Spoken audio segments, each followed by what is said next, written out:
This is Grand Admiral Thrawn.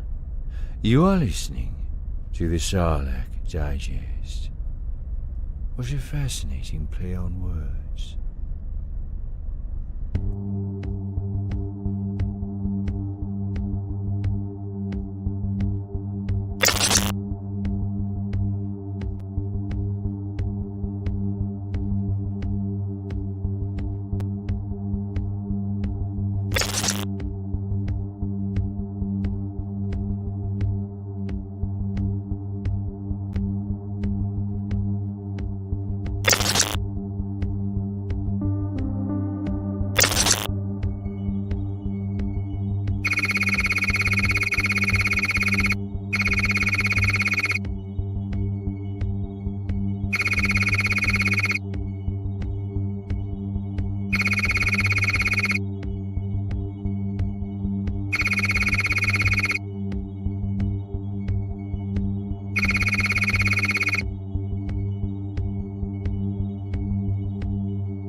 What's up, everyone? Welcome to another edition of the Sarlacc Digest, a podcast bringing you line talk and digesting Star Wars topics over 1,000 years. 1,000. This is episode 221 of that 1,000, being recorded on August 9th, 2023. I'm your host, Darth Moocher. I've got Scott Solo here. What's up, nerds? And we've got Grand Admiral Franz. Hey there. Dude, I'm out of breath. I had to run off real quick. the TV was on. I was like, who the fuck's talking? What's going on over there? And it was somebody's in my house. Yeah, Penny and Sheldon. And I'm like, I didn't realize it wasn't. What episode, Chris? I wasn't even paying attention. I just ran it off. Oh man! But, no, sorry, no. It was Raj and was talking to the girl he got set up with from the hotel management. That was going on. Okay, I guess I have to start watching the show. There it is. Yeah, you're at the last season almost. Oh, is it? Yeah. Again, I'm on my third rewatch, guys. I love it. I have it on in the background. We're trying to get Scott into it. Big Bang Theory, such a great show. A lot of Star Wars references, of course. But, much like The Office, you could watch it 20 years later, 15 years. Have it on the background. It's still fresh. Yeah. Timeless. It's awesome. Very cool. Yeah. So Ernie is not here today. He's dealing with things that he needs to deal with, the life, and of course, Bootleg Joe is being overworked, but he is underpaid, overworked, and overheated. That's right. So he's on a drive home. So everybody wave the Bootleg. Drive careful, man. It one raindrop hit Southern California today, so everybody goes nuts. You know how that goes. Yeah. So. I hope he didn't probably take his hand off to it away with your dumb ass. Yeah, Joey, don't type. Don't type and drive. Okay, don't type and drive. But before we get into tonight's show, you might notice something different being worked on today in our overlay and everything. We are currently under construction here at the Sarlacc Digest. In a couple weeks, we will be revealing, some brand new attitudes, some brand new overlays, and some cool visuals coming soon. So you're going to see, just don't mind the dust and the hammering and stuff that's going on right now. So the next couple of weeks, we're doing that. So all you audible listeners, sorry for that. I know that's why it's so important to get on to YouTube and see our radio faces made for radio. I don't blame you for staying on SoundCloud.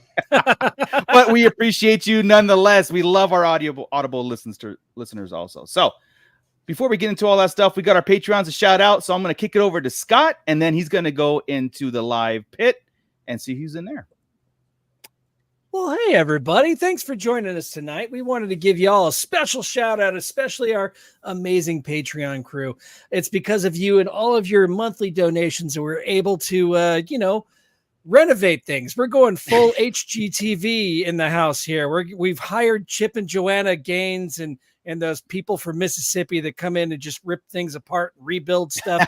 They're going to town on our overlays. And yeah. Yes. So anyway, without $15.75. We're all What can we get for $10? Anything you want. Never mind. Oh, jeez. Anything? Anyway. Okay. All right. So thank you, our Patreon crew. We've got AJ from the Forbidden Panel, who is putting together his annual zombie beauty pageant that is coming up in the next couple of months. I'll see if I can share some details with that. The Forbidden Panel does it every year. It's somewhere down in the Redlands, San Bernardino, Riverside area. So that's pretty cool. That's coming up. We are also thanking Cliff, Brandon, and Anya Epler, Dennis McGrath, Don the Dad Dorn, Don and Brady of the Escape Pod podcast on the Red 5 Network. That's our network where you can catch all these amazing Star Wars shows and a few other things that, I think they do Dungeons and Dragons stuff. I don't know. I don't do D&D. So yes, you do. Also, undercover level 5 wizard. That's me. Also thanking Eric Grubb, Flavy Davy, formerly of the Nerds with Attitude podcast, Gavin Connor from the All Cure Holy Hour podcast. I swear to God, this guy is the busiest musician I know. He's dropping more music in the next couple of weeks, and it sounds amazing. So check out Gavin Connor and all of his stuff on iTunes and Apple Music. Also, Justin the Vanilla Thunder, Mervine Bolanos. I'm actually attempting to say his last name right now. Hopefully I did him justice. Matt Logic, Ryan and the Star Joes podcast. Without you, we wouldn't be able to do what we're doing right now, and we really appreciate it. So if you wouldn't mind, just scan that QR code right there. Donate a couple of bucks a month. We'd really appreciate it. Or go to patreon.com/Sarlacc Digest podcast and, do the same thing, donate. We really appreciate it. Or I think we got super chats in here. You could do a super chat. That's amazing. That's awesome. We'd appreciate it. Also in the pit right now, being digested. They're a little chewy. They're a little chewy right now, but we've got Gordon in there. We've got Don the Dad Dorn. We've got Mob Nasty coming at us from San Diego, a little bit south of us. That's pretty awesome. We've got Bootleg Joe. What's up, buddy? Bondage Brittany is back and ready to Star Wars. We've got Santo 1414, the foreman Kevin Connor. Let's see, and that's it so far. Anybody else who's in there? I see there's some other people in there. Shout us out. Let us know you're in there. We appreciate it. That's right. Thank you, Scott. So we've got 14 days that we are standing in line for the Ahsoka series, and the more and more things that I see, the more TV spots and trailers that are coming out. I'm just like, I don't know why, but I've said this. I might say this like every show that's coming out, right? I'm so excited. This is going to be the most Star Wars that's in Star Wars, right? Oh no, dude, this is it. I've said it about Andor. I said it about Mando. I said it about whatever, but this one has it all. And at the more, like I said, the more stills and posters and all these things that come out, I just get like, wow, I think we're in for a really, really wild ride. I was telling you guys the other day, you can't have Rebels plus Heir to the Empire and all this stuff all combined into one, and not think that it might be the best Star Wars and Mandalorian, the Mandoverse, right? All together, Serious, and not think that it has a chance of being the best Star Wars we've seen, or at least the most fun, or the most. Yeah. I would say that maybe the most of the books, comics, and cartoons in live action for sure. Yeah. Of all the movies and stuff, like we're gonna get this big long adventure here, and it's gonna be awesome. I'm so it's gonna be the mostest funnest. The most fun. Funnest. Yes, the most funnest. Mostest the funnest. Yeah. So what we're going to do tonight, guys, we are going to talk about this Ahsoka herself and the essentials that's out there, and kind of like bring everybody up to speed. I mean, we're not going to go like, episode by episode what she's in, but an overall kind of like Ahsoka talk. Her arc. And I think I think it'd be a lot of fun because as Chris did a hot topic on the most, what was the best Jedi ever, and I think Ahsoka was like number one, and more Jedi than Jedi, and that was the episode. And if you would have told me that 5 years ago, 10 years ago, whenever everything, I would have laughed. I would have like, hell no. But today I'm like, oh hell yeah, that's she's really when we go through this today, I think by the end I'm going to say it again. Change I go some through it in my mind. head all the time. I go through my head. I'm like, is anybody better? Is Obi-Wan better? No. Is Yoda better? No. Is Luke better? No. Yeah. It's always Ahsoka. Always. Kanan had Kanan would probably be a close second. He's top 5 for sure. Yeah. But it's Ahsoka far and away. Absolutely.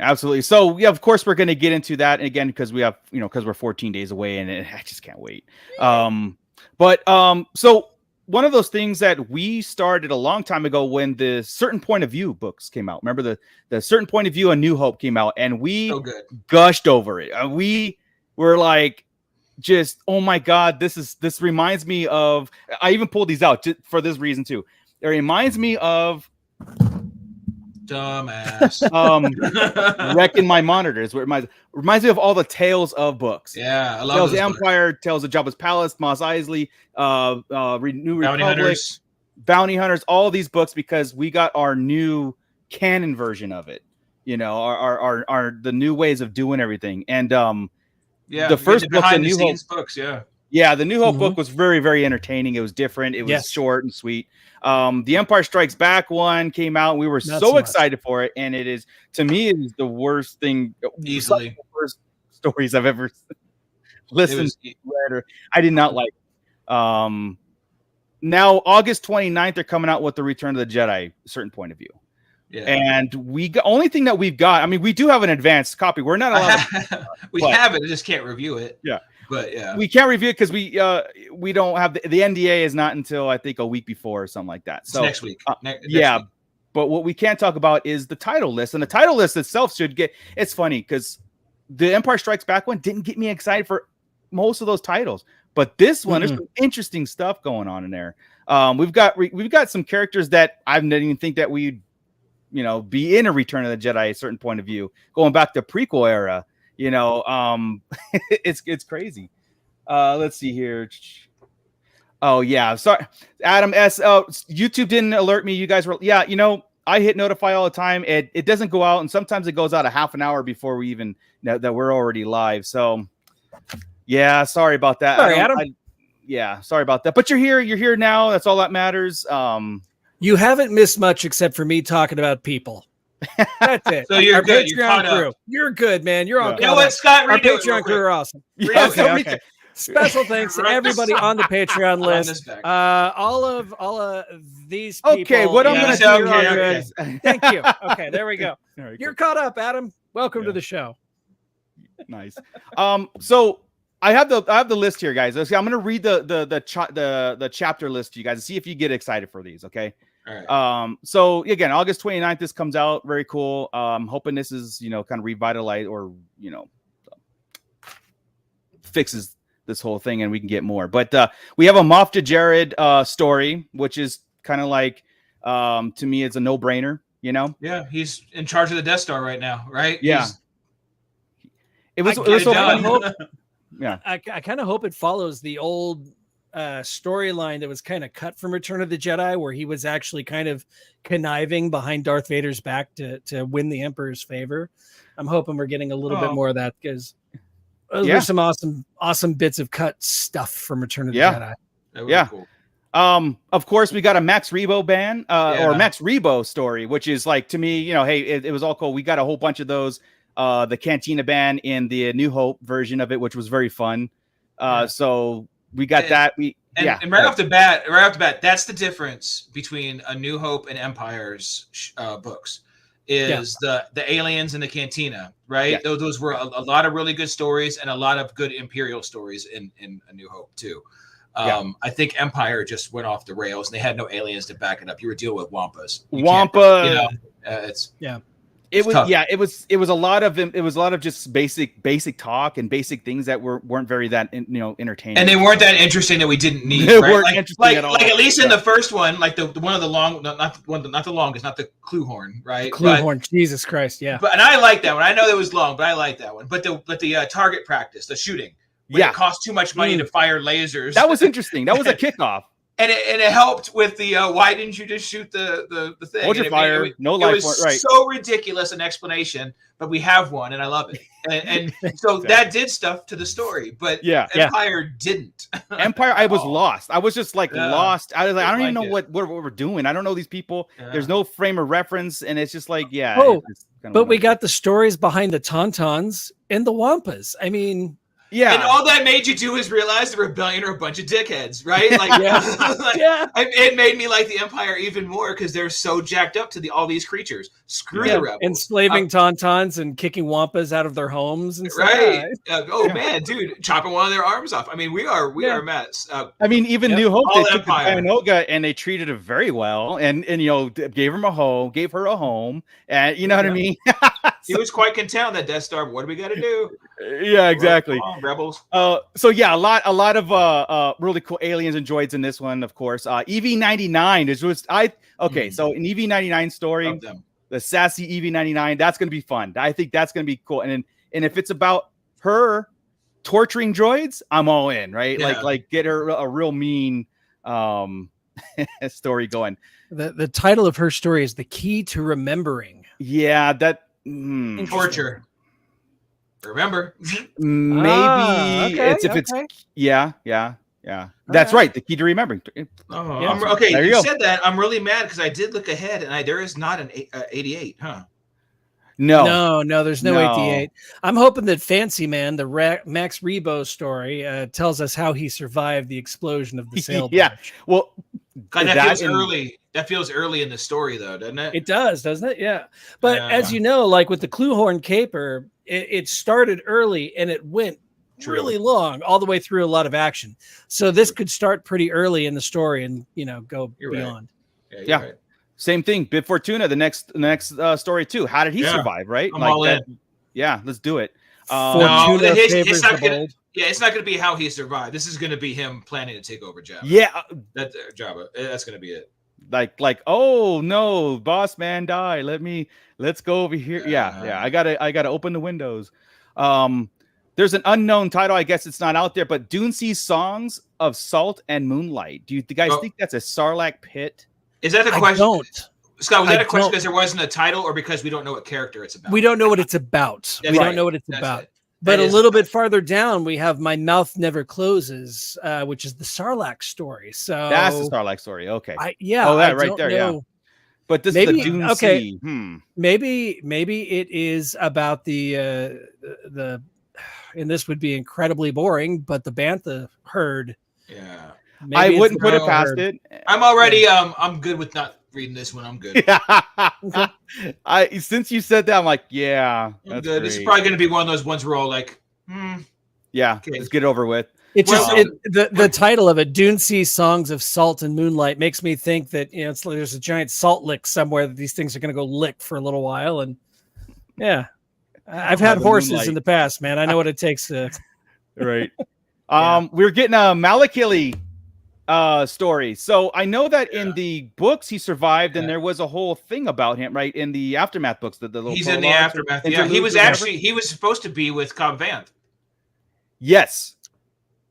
He hooked up with his crew, didn't he? And he helped Freetown with their animals, with their creatures. He was their creature. I forgot about that. Yeah, that's pretty cool. Okay, so that's going to be cool. And also, it's called The Plan, though. Again, I think all these stories. I know they could probably move, but these are starting out at least. Oh, they probably all go right to the explosion. That's probably what every one of them probably ends at the explosion. So Malakili, the plan again ahead of time. I almost feel like everybody's planning on taking over Jabba. And that's that's the thing. I hope we get stories of the current Return of the Jedi. It's not like Malakili's planning to join. Like a prequel to his story. Like I'm planning to join Jabba and how he got that job. I know that's interesting, but sometimes it's interesting just to like when we're watching these movies over and you're like all these stories going on in the background, just like A New Hope did.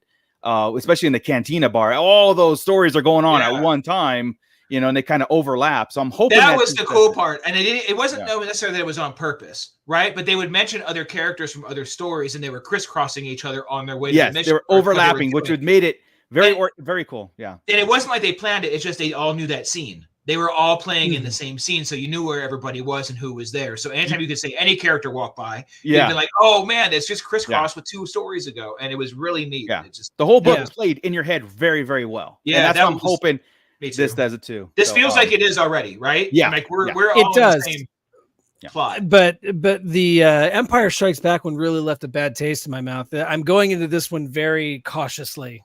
Yeah. Well, even the first one, remember, I want to say it was 25 tops out of 40 that we really liked. Then there might have been 5 or 7 that were okay, and then there were a bunch that were like, oh dear, we don't love all of them.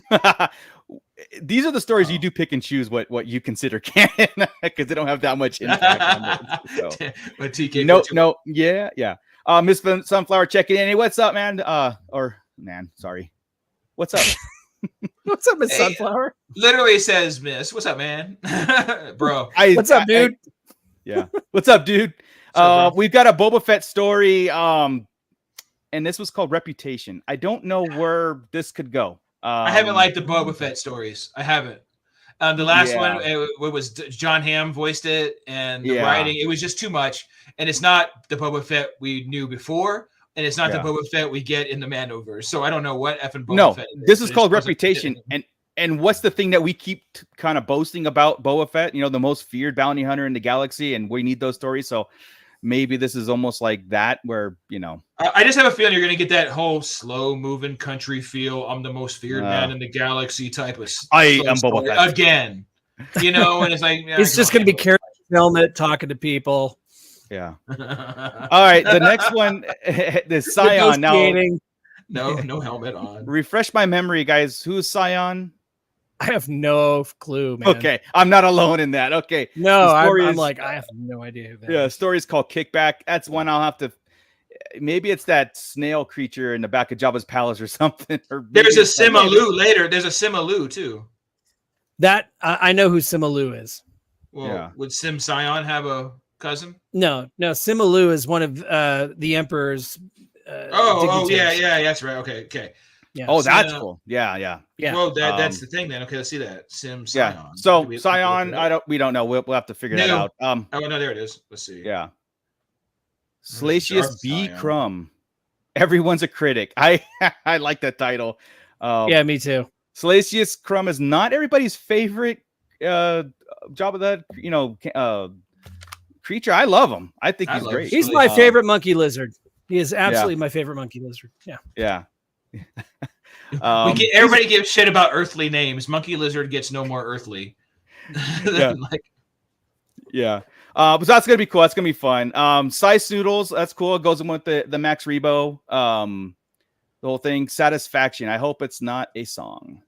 So oh no, it better be a song, and it's like her version because she's got those big lips. It's her version of the Rolling Stones Satisfaction. She's doing her best Mick Jagger. Oh no, absolutely. Yeah. No, okay. Thank you. All right. No, thank you. So I want to go back real quick. Hold on. I want to go back to the Sim thing. So with the Simalu and then Sim Scion kickback, I'm betting that's another. They're just going to go through each of his dignitaries or his. We're not there yet, though. No? If this is in order, we're not there yet. We're still in the. We won't be in the room with them in that part of the plot. This could be the plans early on as it's leading to that end. That's what I'm thinking, right? So if you got Imperials, that's weird. So neat. Okay. I'm trying to think. Isn't it the very beginning? we do have the dignitaries walking out of the ship. Only when they show to, up, but we haven't yet. But to this point, we haven't got to any more Imperials yet. Oh, the Emperor hasn't showed up on the Death Star yet. Okay. Not yet. Not until, unless they're on the shuttle right now. Right. Okay. All right. I'll take it. I'm just curious because of Sim. I want to see if that's like a title, right? Okay. And then we've like a Darth and a Sim. I don't know what the hell. Oh, got it. Well, there is a Darth Scion in the past, but I was just going to say Darth Scion, but I guarantee it's going to be an obscure Jabba the Hutt creature that's in the background. You know. Yeah, I did a quick Google search and nothing came up, so I got nothing. Got it. All right, so then we got the Sarlacc one because obviously we're all interested in that one. My mouth never closes. Very cool. I don't know. Our new motto. Yeah. You know, it's so true though. In real life, you know, we don't shut up. So no, we don't. And then we got Sim Allo. So you're saying that is a dignitary, right? Yeah, it's one of his dignitaries. Cool. Colonels and Huss. Yeah. Yeah, don't know what. I'm always interested in that. I thought that Andor would have been a very perfect opportunity to bring in the dignitaries as the spokesperson for the Emperor with ISB. Like that would be awesome if there was a Imperial dignitary in that room that just made everybody's veins like ice cold, right? That'd be cool. So I'm always interested in their stories moving forward. So it's funny though because Sim Alu, I think, is the one that we got the vintage action figure for back in the day, just kind of that skinny, scrawny guy. But there's the one who's got the giant Smurf hat that I've always wondered about him. And how are these guys? How are you supposed to take these guys seriously when they're all old and wrinkly with Smurf hats? I mean, they're kind of ridiculous looking characters. I'll try and bring up a photo of these guys to share, but yeah, the Emperor's dignitaries are a little bit, as the kids call them these days, they're a little sus. So I still don't know what that means, but I don't either. What it means is they're suspect. We're not sure if they're legit or not, or if they can be trusted. So they are. Really? Yes. Oh, sorry. Uh-oh, did I freeze? Oh, he wasn't like really in me. He just fell off the face of the earth. Who did? Either I froze or he doesn't know what's going on. Marco's lost. So just keep talking. We'll just talk through it. So the next title in here without that me? It's still you. So Dragon Snake on Dagobah. Can you hear me? Oh, Marco? Dragon Snake on Dagobah. That was a good. Sorry, I was just gonna go without you. I was gonna let you just sit there and look. I'm here. Let's go. Okay, yeah. I don't know. Yeah. These are gonna be a little boring to me. Okay, there's a lot of stuff here. I just realized. So yeah, we'll speed that up, right? Yeah. Just look at these. Look at these winners right here. I mean, you got a dude with a giant Smurf hat there on the. They look awesome. What are you talking about? The Digs. That should be their album name. The Digs. The Digs. I like that. Yeah. I like that. Jesus. Those guys got ribs. Yeah. All right. So then we got the Dragon Snake, got Obi-Wan Kenobi, and what a jackass title from a certain point of view. So I hope to hell we get in Luke's mind, right? Like just sitting there spinning about you son of a. I have a feeling it's gonna be it's gonna be a rehash of his conversation with Vader and and how one of the back and forth things, I hope, because I really like when they did that. Obi-Wan's had some of the coolest stories. Yeah. The one with him and Qui-Gon, the one with him and Yoda, the one with him and Vader. They've all been fantastic. Right. As long as we don't get more ice cream saber pain. As long as we're done with ice cream saber pain. I know. I like that story with the ice cream saber.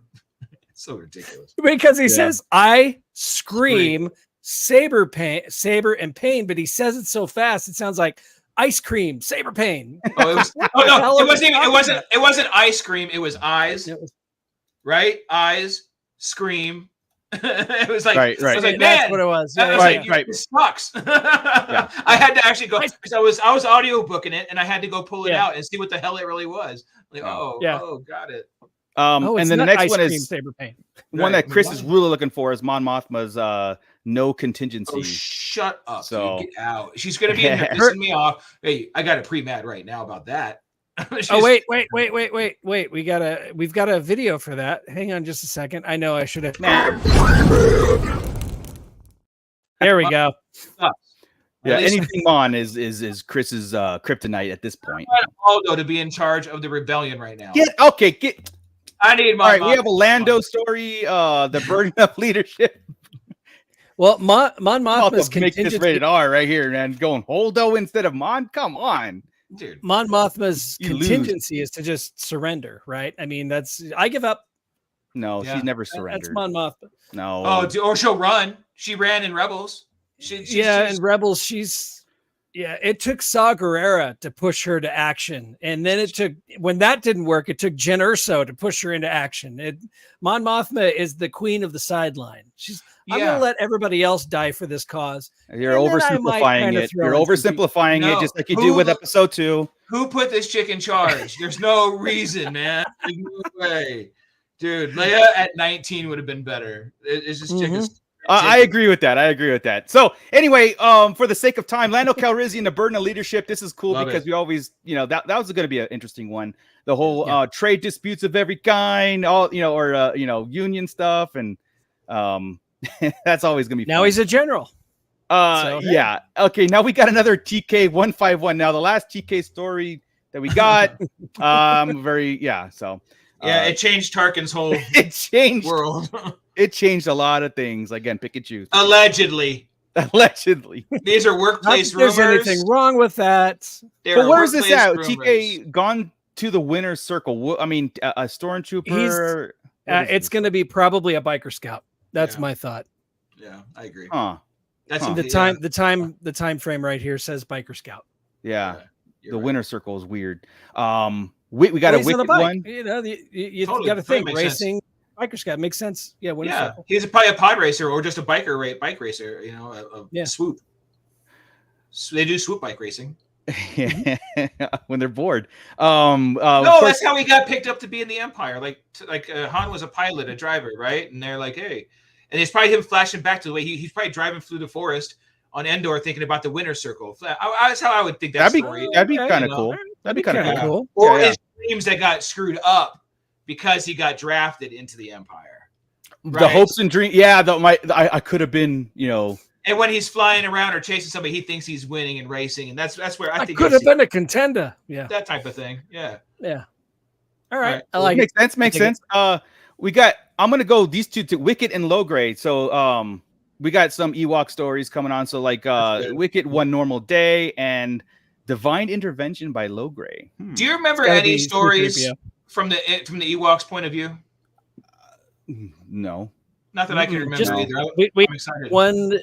We had one Ewok that spoke English or spoke Basic in Aftermath, I think, wasn't it? No. She didn't. Peekpa didn't speak. She spoke. She had to translate. She didn't speak. Right. Okay. Peekpa. I don't know why I remember that character out of everything, right? But I loved her because she had a crush on Chewbacca. It was that was great because he saved her people. Oh man, yeah. She was the bitchy receptionist. That's right. That's right. She was the only technically advanced Ewok. She knew how to run computers. She was a hacker. So, She was a hacker that had to work with Han and Lando. Yeah, that's right. I want you guys just to screenshot this, and then you guys could discuss it later. Sure. So Bondage Brittany. It's probably good for Mon Mothma to be the opposite of Emperor and Imperial leaders who think nothing of murder and screwing people. So Mothma overthinks on the side of caution and preservation of lives.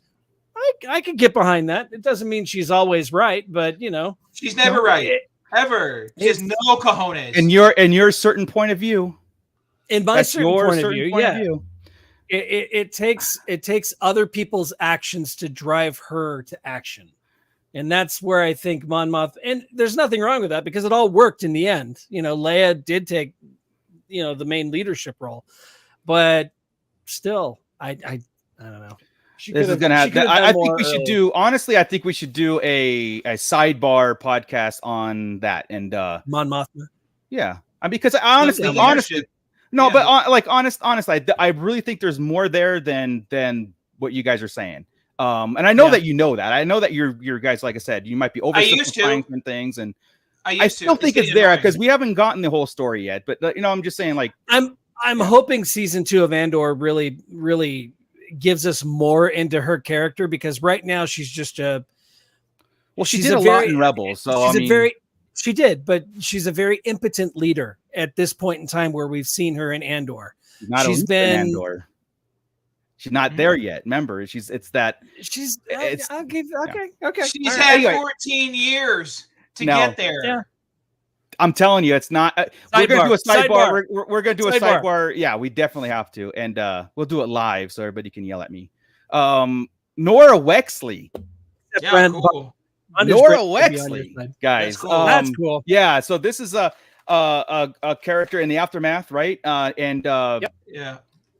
So she ends up marrying Wedge. Yep. Yes. Snaps, and her son is Snaps, which is what's his name? Actor's name? Temmin. Okay. Oh, from Heroes. What is his name? Yeah, I don't know. Is that the guy from Heroes and all the other things? So this is but everything that JJ does, he's in. Yeah. That guy. Yeah. Yeah. So that's kind of cool to get her story and his involvement in the Battle of Endor or whatnot. Yeah. Commander Igar. The man who captured Luke Skywalker. At least it tells us who he is. Right. So yeah. The Jabba so Luke surrendered. What you're saying? Yeah. Luke surrendered. He didn't. I captured him, and he's probably armed only with this. That's what it is. He's walking around the cafeteria. Yeah, I caught the Jedi. I think that'd be funny as hell, right? Yeah. I caught him. I'm gonna tell Vader and get a promotion and everything. And Vader gave me that look. He nodded. He didn't say nothing, but he gave me that look. This is funny. Admiral Akbar, we're getting a story and it's just titled Akbar. I wonder if why isn't it titled It's a Trap? I would hate it so much. I hope they leave that trope now. Let it be. Right. They've made it such a I agree. A calamari thing. 1,000,000,000%. Yeah. Please don't do it. Like they're gonna do it. Yeah. Yeah, exactly. Arvel, what? Crynid. He is an A-wing fighter pilot. Okay. Yeah, he's an A-wing fighter pilot. I'm pretty sure he's the one who crashed into the bridge of the Executor. Oh, okay. Taking down Moff Piett or Admiral Piett. So yeah. Gotcha. Okay. Yeah, I mean that's the only A-wing pilot that we kind of followed in Return of the Jedi, right? So yeah, I imagine a couple of these are pilots right in a row, right? Yeah, Riz probably. Ending Protocol. I don't know if that's Imperial or if that's Scylla Cot, The Last Flight. So that again another suicide mission kind of did. Core 20 and Out. That's Flight, I'm sure. Yeah, Nanta. Yeah. Like, this is the area of the book where I'm going to be kind of like the until we get to the Emperor. Nanta's isn't that the Ewok? I don't. The Ballad of Nanta. No, that's Corpsey. Oh, that's really mean. Yeah, I thought Nanta. That's the dead Ewok, isn't it? I hope so. I hope so. Or not the dead Ewok, but the one who was next to it. It would be the dead Ewok if it's the Ballad of Nanta. Nanta is the Ewok that died. Yeah. All right. Okay, I'm all in. Yeah, I'm all in for that. Corpsey the Ewok has a real name. Damn it. That's cool. Yeah. Why did I know it was Nanta then? I thought we've talked about that. I thought you told me that, Scott. How funny. No, I'd never. It just feels like a dead Ewok name. Cool. With the Ballad of, I agree. The Ballad of Nanta. Oh, he got killed by ATST. Love it. Emperor Palpatine, then fall Sidious. That's an interesting title. I love it. That really feels like fall. It's coming in early. That feels like it's coming in early in the story here. Yeah, that should be coming towards the end, I would think. But look, everything else has nothing to do with it. You know, they really cut it short on the Death Star. That's probably going to be the miss. Yeah, there's one about the Royal Guard in there, and that's going to be cool. We have another unknown called Impact, and that could be the Star Destroyer hitting the Death Star. It could be the A-wing, all that stuff, right? I mean, there's stuff there. Another TK, which I'll go in there cautiously. 423. Troubleshooter. We're really close to 421. Yeah, that's really close. They're gonna know each other. There's zero doubt. Yeah, there's zero doubt. He's not thinking back to his buddy. Right. Yeah. Admiral Piett to the last. Yeah, that's gonna be fun. I think that'll be fun. The only imp that made it to the end, right to the end. Right. Yeah, but I didn't like his story in the Empire book. I didn't like his story at all. So I don't know how I feel about this one, but I always liked him as a character in the movie, but the book just, it sucked. So anyway, Gordon, he says, we are a little too happy about dead Ewoks. I just think the story, if written well, that could be that story might make me cry. Like I want a cool emotional story, and there's hardly anything more emotional than Nanta's fiery death. Yeah, I think I get happy about it just for the recognition of it and how it's a thing. You know what I mean? I mean, we always thought it was a thing growing up, but now it's like official. So to give him or her more of a thing. So let's see, Admiral Piet, the Royal Guard. I want this one, the Royal Guard, the Emperor's Red Guards. That's not any, because we need to know more about the Royal Guards. We need to know more about what they are. They are these dark side assassins? Are they just regular guards? Are they? Well, we kind of know. We do kind of know, because in Dark Disciple, Dark Disciple. No, Lords of the Sith. Lords of the Sith. They were with the Emperor and Vader, and they unmasked. And 2 were normal troops. They're advanced troops, and 1 was a clone.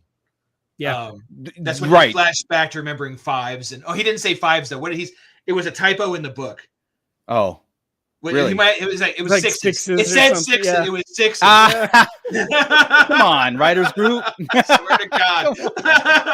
That's why we have editors. Yeah. Oh my God. But okay, that's cool. Funny. We got Hoyle, Wolf Trap. I don't know what that nothing. is. I don't either. Carrie and Lana. Troops on Endor. All these are going to be troops on Endor. Yeah, I think Carrie and Lana. I don't know those. The extra 5%. I got 3 guesses for you. Who kills Off camera. Don't even. Wedge. Wedge. Of course, we got a Wedge story. Everybody wants a Wedge story. Okay, this next one I'm excited. The Chronicler. That's an R2 story. It's going to be R2, right? Oh, that's cool. Okay. That's cool. Okay. I hope. Down. He's the only character who has not had his mind wiped from the very beginning. Very beginning. Yeah. And they've already shown him in the first book how he was showed the Jawa, right? Yes. Had him in the Sandcrawler, and he showed him the marriage, and he showed him everything. And I would love for that to kind of like here's the whole story. That'd be awesome. That'd be awesome. Cool. That's cool. Yeah, it's not going to be, and I'll be like, damn. I know, right? It's going to be some scribe. You know what? I have the book. I should just skip to it. You could. You can nod. What am I doing? This is interesting. And Dexter Jester, why is he in Return of the Jedi? Like towards the end, like this looks like after everything is said and done, we got like these little additional stories. So Dexter Jester at the end, or maybe it's that whole celebration on Coruscant, and then we go into in Attack of the Clones, the 2 minutes that Dexter look at me. I see him looking at me like, what are you going to say, mother? Anyway, in Attack of the Clones, the scene with Dexter Jester is probably, other than the Jango Fett whole battle on Camino, probably my favorite part of that whole movie is Obi-Wan and Dexter. Really? I like weird, that. warped view of the prequels. I do, because that is my least favorite. Is it really? Yeah, because I like the fact that that Obi-Wan has like a camaraderie with some random dude in a diner in the middle of nowhere on Coruscant. I do. I find that just kind of cool. So, and then he trusts him more than the Jedi archives. Seriously, this guy knows everything. There has to be a past, right? But so do you think I agree with that? Yeah. So do you think this is backwards in time? Or is Dexter 30 years older than his old ass was in Attack of the Clones? Oh, absolutely. I think this is a celebration on Coruscant. I think we're going to and he's just wicked old, yeah? Okay. Yeah, I think it's cool. We're going to go into like that celebration on Coruscant after, when we go into like, the end of Return, and then maybe something. But it's kind of fun that they did that. Like, I'm looking at it as, again, I haven't read anything yet, but it's kind of fun. Like, oh shoot, look, it's a throwback, back into a character that you wouldn't. The last person I would say that would be in a Return of the Jedi book. Seriously, I was excited when I saw his name in the list. I'm like, oh, that's cool. Neat. Yeah. So the next one is Anakin Skywalker, and it's called Brotherhood. I don't know. He's gonna be a ghost with them. He's back with Obi-Wan. Yes. Yeah. And Mike Chen wrote Brotherhood. I'm pretty sure. There's a Brotherhood book between the two. Yeah. No, there's a book. Yeah. Mm-hmm. I think Mike Chen wrote it. So this would be like the end of that. I thought so. maybe not, but I'll if double it check. is, that would be cool because this could be like end it, right? Yeah. Like, Yeah. he has this book, and here we are now at the end, and he gets to write it from the same kind of points of view. If that works, that'd be cool. Exactly. And the next one, you got Pride coming up. Yeah. Again, so here we are, Pride in the Empire. Mike Chen did write Brotherhood, so that Okay, is, that cool. is perfect. Yeah. So that will end that book kind of some neat. closure, That's some really closure cool. to that. Yeah. Not often an author would great. get a chance to do something cool like that. That's neat. Yeah. Right on. Enric we got Pride, Enric Pride coming in. The steadfast soldier. So he's been around serving the Emperor for a long time, and the Emperor is dead. Here we go. So do you think he'll get some kind of message to carry on right here? Yes. Or is he gonna Has to. I mean, come on. This is if anything is a takeaway from this book, like something like that. It's the last real story in here, right? Because the last one's going to be awesome anyway. Right. But that's the last real story. So you would think it would leave it kind of like on a cliffhanger for us that the First Order is coming. Yeah. Right. Yeah. Or the Emperor is coming. Something. If they A mention retreat to Jakku or something. I would love a mention of the contingency plan, the Emperor's contingency plan, and Pride, and then that whole thing like we must regroup Operation or that. Cinder. Now we can really build. I don't know, Yeah. something like where it propels that next 30 years. I really hope we see him in cahoots with Thrawn and Pelion and all those other characters. Yeah. In Ahsoka. If they don't, that's a missed opportunity. Personally, I think. So I agree, man. Yeah, through that one person, that one story, he could be rolling through his like Rolodex of Empire, right? And I'd be happy with that. Right. You know, Yeah. he'd go Sloane, blah blah blah, Thrawn, going through it and just hitting these names we know kind of exist that he needs to connect with. Hux. Yeah. It would be and Gideon. So That'd be Gideon. great. Because we don't really have Gideon stories at all in our original trilogy stuff yet. So bring that in there. That'd be amazing. And again, like you said, the last real story of this book, and just a fleeting mention would be like, oh my god, when you think about it too, that's kind of the last stamp on the original trilogy. That story will be, because what else at that point? What are they going to write? Yeah, you're done. True. Now we're in Mandoverse. Yeah, like Matt Lodge is saying, I wanted to see the Palpatine Sentinels, the drones, start to appear. That would be awesome if Pride was there. Like all of a sudden, like a Sentinel comes to him, and he's like, "I need Grand Admiral Thrawn. I need Moff Gideon," like that kind of stuff. Maybe or make sure they're alive. Maybe he's the one that sends the Sentinels out. Maybe he's that close to Palpatine that he's the one. That it's a red button. That's his job. Exactly. Yeah. Oh, dude. Because I mean, if you think about his lines in Rise of Skywalker, he had some of the best Imperial presence. I wish we had him instead of Hux the whole time. I mean, that dude was evil, and I totally liked his presence on screen and everything. If he's the one to unleash the Sentinels in the galaxy, that'd be cool. It would be. Yeah. I'd argue that point just a little bit, Mooch, about a Hux, only because I kind of liked the fact that it wasn't your normal middle-aged white British dude. I know those are all Imperial, but just to have one young hot shot there that thought he was going to be better than everybody else, and he was just a little bit different. And Hux, the red hair throws it off. He's not grayed. He's not bald. He's not anything. He's just this younger guy that really thinks he should. It was a neat turn on it, because otherwise we cookie cutter all these people, Yeah. I agree with that. Like having one, like Hux stand out. Yeah. My problem with the First Order was like they were all that. They were all Hux's age and young. It was weird. Yeah. And they really did him a disservice in the Rise of Skywalker. I get it. Yeah, having a mole was a fun thing. But to make it Hux made no sense and then I was like, boom, you're dead. Okay, move on. I was like, you're right. That there, if they had, and I know they tried over the movies to make this big old rivalry between the two, but it didn't come off as a rivalry. No, never landed. It came off bitchy, and that's all it was. And it wasn't enough for him to turn coat on the entire his what he believed in. Right? It had never been so fine. dirty. It's not that it's not so the Resistance can win. It's so Kylo loses. Kylo loses. That wasn't built up properly. That's dumb. It's like if you have the First Order and it's supposed to be better version of the Empire, you would think like the backstabbing and stuff, or that bickering and stuff of like, I'm going to one up you and I'm going to do this stuff would kind of like grow with the First Order. Again, the First Order is a disaster in my eyes. It's like the structure of it, the meaning behind it, it did nothing. It was like, this is just bigger toys. You are the guy who pulled the trigger that destroyed the Republic, that completely wiped out the Republic. And when you don't get your way by the next movie, which is essentially the I want very Kylo next to day, lose. Yeah. you're gonna quit. You're gonna turncoat. Yeah.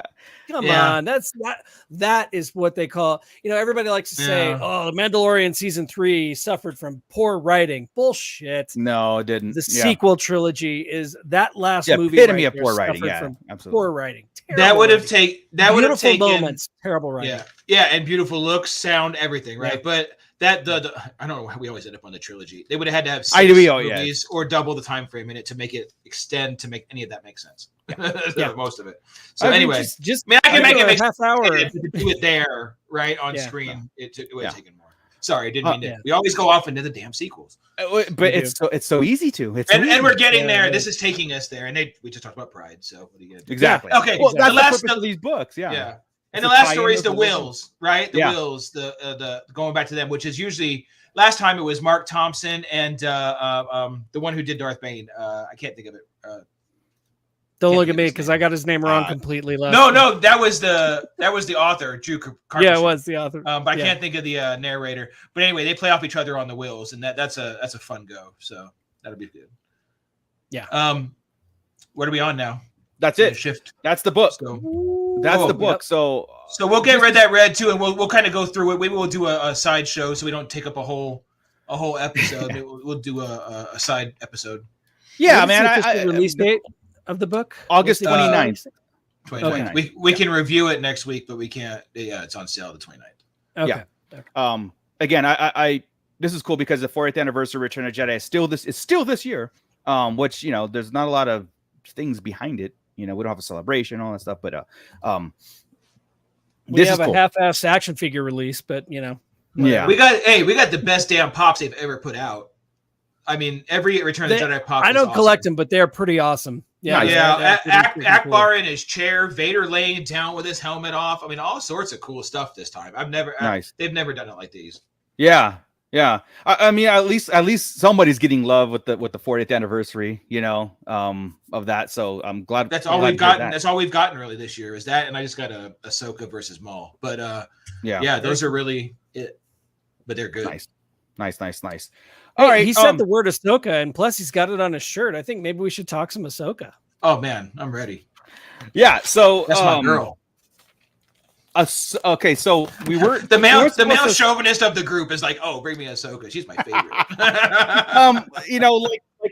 Mine too. We like I mentioned before, like when we were trying to introducing what we're going to talk about and everything, and how Ahsoka started this whole thing. It was still a George Lucas, Dave Filoni creation. He was still involved in before that Disney takeover, and there is of course the series is coming out in 2 weeks and everything, but I do think that a lot of people slept on Ahsoka in the very beginning when it came to her introduction.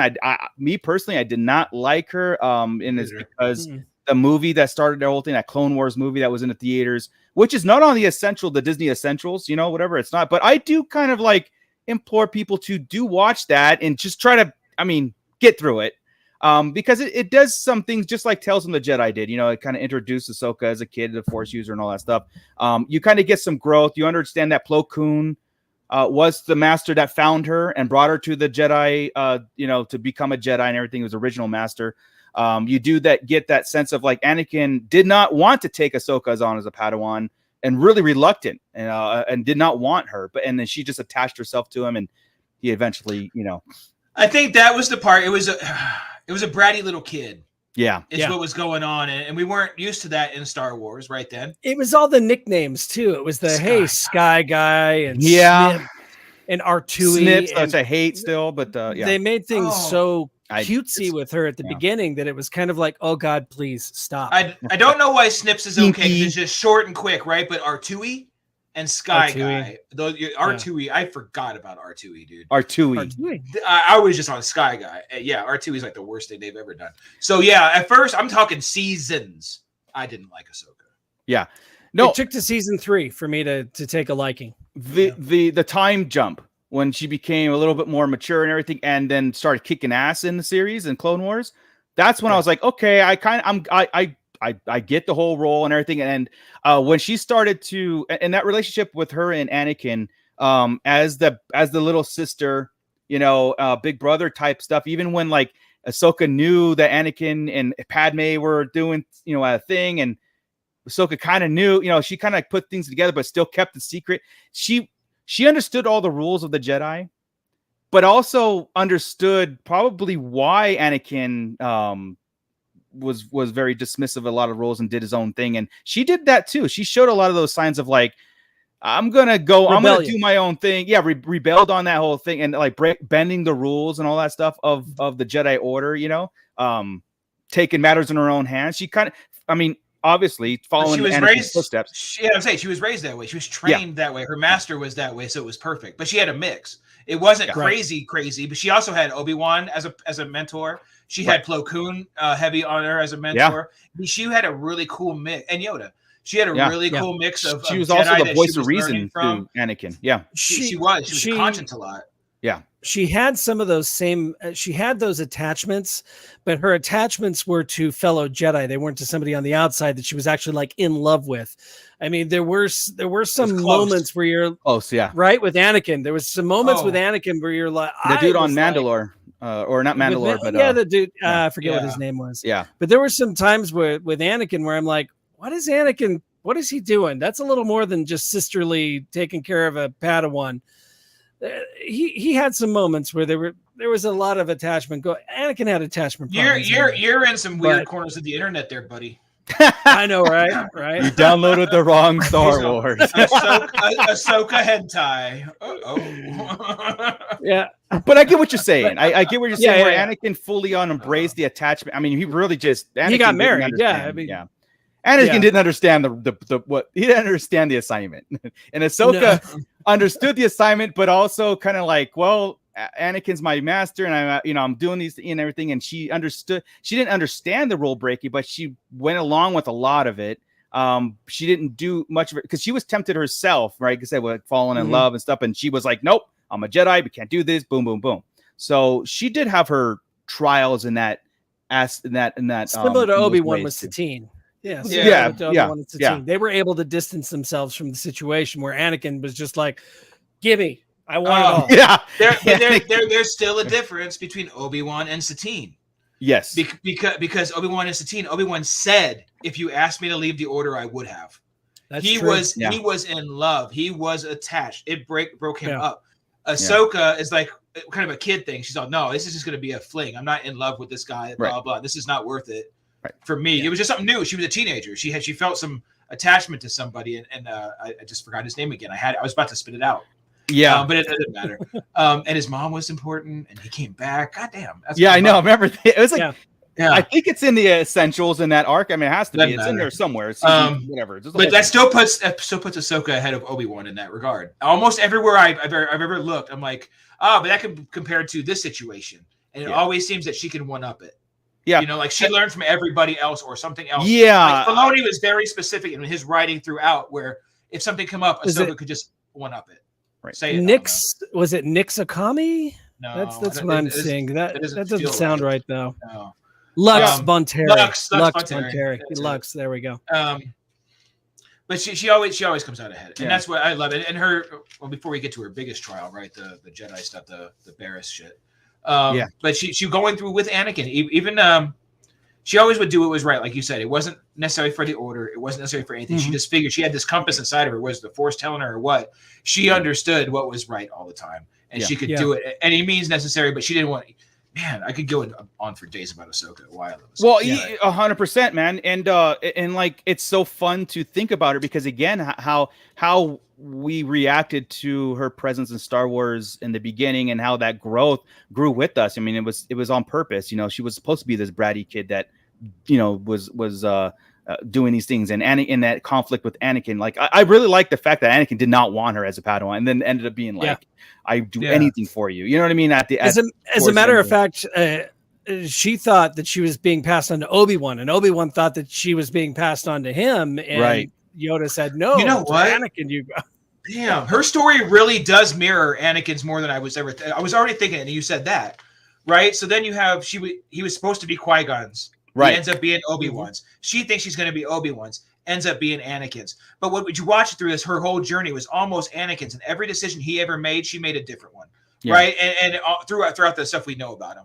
And when it comes down to the end and the choices they made two exact opposite choices, and they were saying the same, two halves of the same coin, right? Or two sides of the same coin. Well, that's pretty neat. She decides to step away. She doesn't trust it. She understands him. He doesn't trust it. He understands her. He turns dark. She goes away, does her thing. It's pretty neat to watch. Yeah, it is. That's a cool. I thought. Yeah. There's a lot of discussion around Ahsoka being a Jedi. She even mentions it a few times. I'm no Jedi. I'm not a Jedi, right? And I think she does carry that further. And I think that she, like Chris said, her moral compass is good. She's a very, she knows what's right and what's wrong, and she knows the greater good, all that stuff. But those rules and the political the Jedi structure is what she rebelled on. And she identified that when she became to the trials, when it became like, it's almost like when she was being set up in the Clone Wars, right, for murder and stuff, and the Jedi Council went against her and expelled her. She probably at that moment where she's like, you know what, you guys are no different than any like anybody else. And then after everything, and her name is cleared, Yoda says to her, "Those were your trials," and she's like, everybody in that room. Everybody in there. Oh, I felt great. I was so happy when she walked away. I was like, I wasn't sad. I was like, because to me, I was sad, but are asses to me in a lot of ways. The way they like their hubris and they're just like snarky and cocky, and the way things would be done, their structure I thought was very flawed to me. Even as a kid, like the Jedi, it was very flawed to me. And I was like, no wonder you got so many Jedis turning bad. Like there's the Jedi ways have to be destroyed, and that's what basically it did happen. And it could go into the sequels. Luke recognized that, Yoda recognizes it, all, but everything's too late at the end. But when Ahsoka turned her back on, I was like rooting for her. I was like, awesome, you get it. Like that was a great move. Yeah. That was the one thing in The Last Jedi that I really liked. I liked Luke's quick wrap up of the whole history of the Jedi. And, in their hubris and their arrogance, they didn't even notice that a Sith Lord was in charge the whole time. Yeah. I'm paraphrasing, of course, but all of that was of course, hindsight being 2020, now, you see that, but Luke's description of the situation and what had happened in the past was perfectly done in The Last Jedi. And I just realized he got that from her. She would have given him the history. He wouldn't have known most of that history. That's right. Because Palpatine destroyed most of it. Yeah, and his people were gone, and they weren't talking to him. Yeah, right? Because you're absolutely right. Archives. You think the Jedi archives, the books that he had, do you think they would contradict themselves? No. Nope. It had been told, like Ahsoka and the relationship between Ahsoka and Luke. That's when Luke discovers, because we can't do this. We can't rebuild it this way. Yeah. It's not generally known to everybody that Palpatine was a Sith Lord. He was just the Emperor of the galaxy. We didn't even know he was a Sith Lord until Episode 1. Yep. I mean, it's nobody knew about Vader until 28 years later, either being related to Leia. That nobody knew it was Anakin. You know? Yeah. So that is real. I wouldn't have even put two and two together right there, Chris. That's very true. Ahsoka would have been the one to tell him. I love that. I love that. The Mortis arc, though, also we're going through some of we've jumped right to the trials of Ahsoka, but we haven't talked about the Mortis arc and how that linked into the world between worlds and what we're seeing with Ahsoka series. There's something that it kind of looks like world between worlds. So the Mortis arc, for everybody who hasn't caught up on it, is basically a nexus in the Force. You have the father, the son, and the daughter, who are basically the light side and the dark side of the Force, and the father who's all of it. The balance. Yeah. And you see the planet changes as the feelings go, and all these kind of things, and who takes over. But anyway, during this time, to just cut it short, they have to kind of fight against the brother, the dark side guy. But the key to this is, on the Ahsoka part, is she gets turned to the dark side. She succumbs to him and has to fight back through that and has to go there and come back. So another thing that not many people have done is be able to come back from the dark side and be good again, or understand that, right? You got to talk about Revan, but he's not even canon at this moment, right? Anakin, who does but dies later, right after. So as far as we know right here, Ahsoka's the only one straight up to fall to the dark side, have the yellow eyes type of thing, attack, and then come back. So again, something cool that And Ahsoka was die. able to do. And die. And die. Oh, yeah, true. Yeah. You're right. And die and come Yeah. back. Jesus. Just cool stuff, man. There's nothing that you can say about Ahsoka that's not like, oh man, that's and that's what.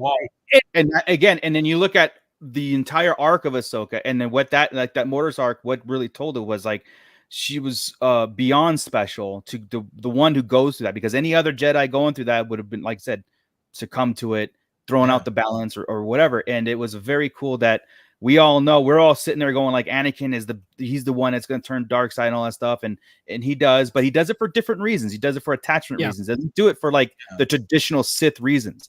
And Ahsoka went there, you know what I mean? And it was very dark. And like I said, she did die there. And that's why it's like, there's a lot of things in my head with Ahsoka's character, that she's been through a lot more and she's seen a lot more that she hasn't revealed. Then we get into, like I said, when we get into her speeches in Mandalorian about like, I'm not going to train Grogu and all that stuff. There's more to than just because Anakin turned. There's a lot more to it, you know. I've seen it. But do watch the Mortis arc, because it does tie into what happens to her. And it's interesting as hell. And it's also very fascinating. It's super important too to happen what happens to the daughter after, because kind of like Kanan becomes kind of part one with the wolf. She becomes part with that owl that you see in the world. Worlds Morai. That's basically the daughter, right? The Like, daughter's attached to her after that. Right. It's and then Ahsoka's spirit guide. Yes. And even through the world between worlds, she turns around and says, Morai, what are you doing in here? You know, that kind of thing. And so anybody who's so anybody who's questioning why there's an owl, why there's symbology, all that stuff, that watch the Mortis arc and you're gonna see that. And that's also the painting on the wall to the world between worlds. That's who those people are. That's what's going on here. The father, the daughter, and the son. Yeah. No, it's very interesting. Morai is also in season 2 of Mandalorian. Whenever in the episode The Jedi, Morai is there on the planet Corvus with Ahsoka. So there's a shot. Yep. And later on, what do we used to think that was a Morai on Sabine's Pauldron? Yeah. Well, the Night Owls, right? I think it was the Night Owl. We thought that, but it looks like Morai. It looks like Morai, because I just finished rewatching Rebels 2 nights ago, and by the end of it, that is most definitely a representation of Morai. And it was only the last season or so, right? It wasn't the whole time. Okay, there we go. Cool. So it was almost like in honor of Ahsoka. It's what it felt like. It's in honor of her loss. Yeah, because remember, and they thought she was dead. You're right. That's right. You're right. That's what I'm saying. Ezra's the only one. Ezra's okay. Going into the Clone Wars, wrapping up that Clone Wars arc of Ahsoka, you know, the Mortis arc is very important, and then going into of course, her relationship with the clones and Rex and Order 66. And her duels with Maul just worth season 7 of Clone Wars. I'll watch any day you want to put it. Well, the last 3 episodes. Anytime you want to put 4 episodes. Yeah. Put them on anytime. That's the best damn serious man. Period. And that landing on the landing is it. Come on. I won't leave the room or get a snack or take a hit or anything until she lands, and then I'm zoned. That's the best. Yeah, and then watch episode 3. And then you just realize stuff is going on simultaneously, and it's like, man, Ahsoka's just off camera when Obi-Wan is talking to Mace Windu, and just off camera. It's so great. And then the duel with her and Maul, where there's an explosion and the glass shatters, and you see all these embers. It's beautiful, man. It is. And Maul is so good in that too. That is gorgeous. I see Ray Park doing the Ray Park doing the choreography in that too. I love when she unhooks him and he's like, I see you've come to your senses and you need me. Like, no, you don't understand. I'm using you as a diversion. Right. Yeah. Unleash a monster. It was so and then he has his hallway scene. God, that was a good moment. He does. Awesome.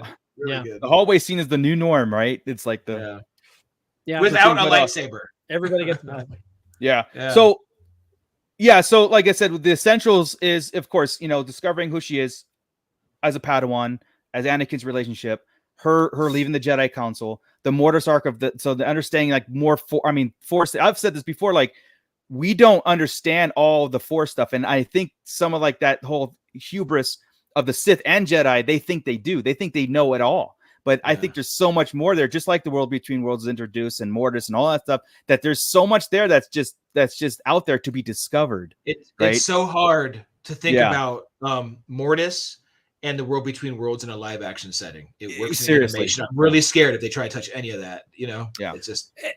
Yes, but at the same time, I don't know, I'm kind of fascinated by it. Just rewatching it, listening to how Palpatine describes it to everybody, and how because one of his dignitaries is there on the planet on Lothal, looking into it and studying it, and what he has to say about this nexus between everything, and it's almost like a gateway into the cosmic force, and knowing that throughout Rebels, every time that Ezra and Kanan went to that Jedi temple, Ezra ended up in the world between worlds, and we just didn't have a name for it.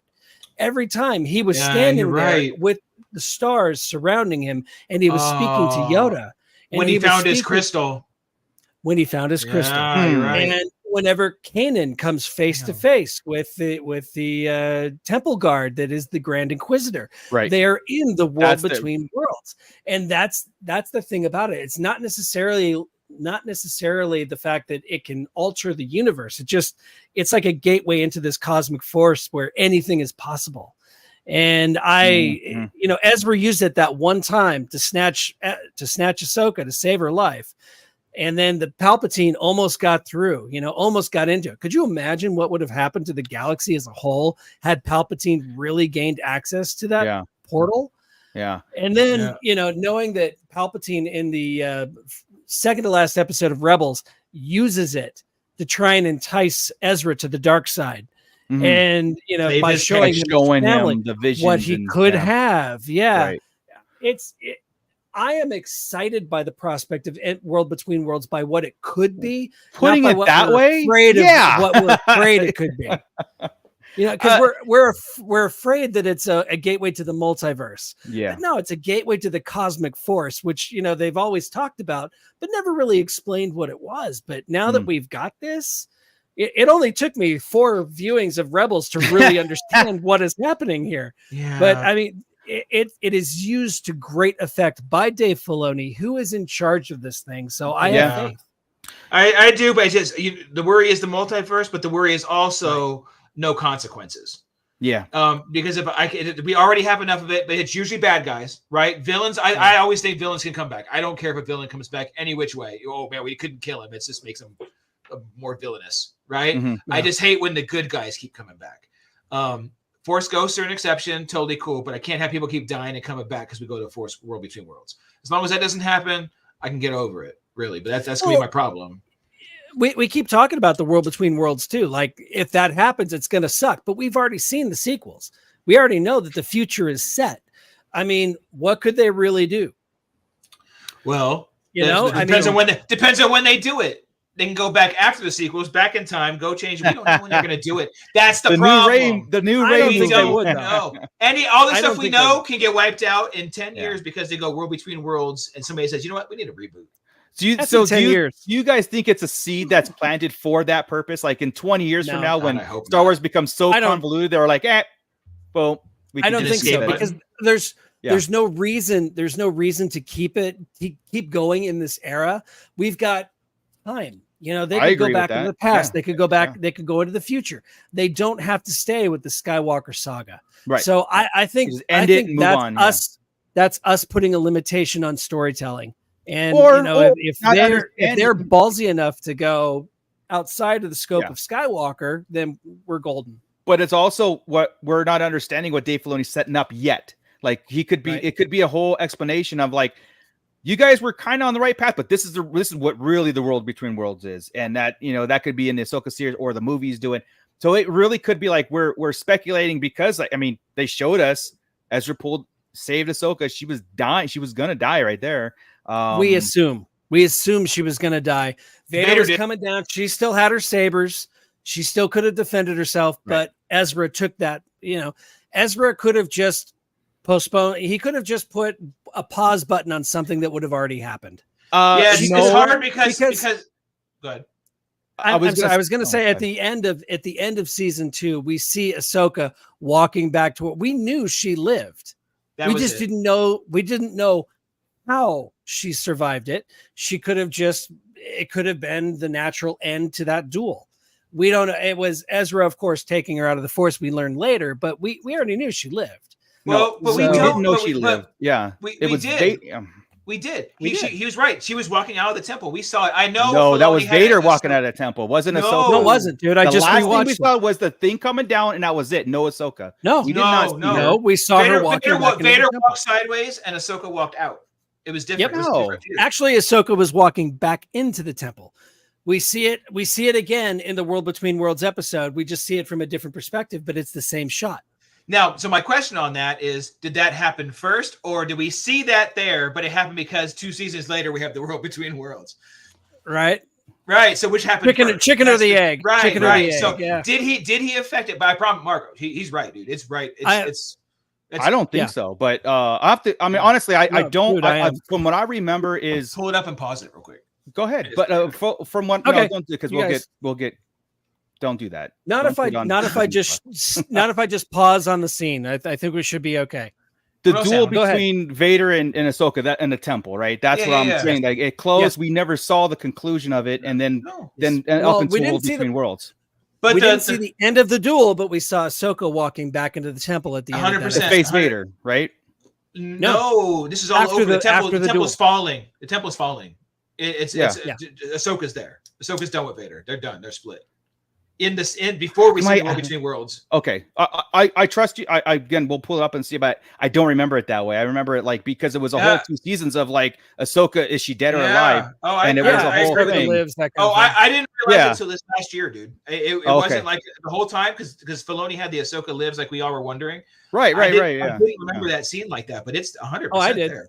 Yeah. Yeah, I did because I was like, why is everybody debating on whether or not Ahsoka's alive? Because she was right there walking back into the temple. Nobody was saying that. Yeah, I mean, nobody was saying. Everybody was like, 100,000. we don't know if she would. We just ended it right there until World. But anyway, okay. So with Rebels, when we're revisiting Ahsoka again, and when Ahsoka came back in Rebels, it was to me the best version of Ahsoka so far.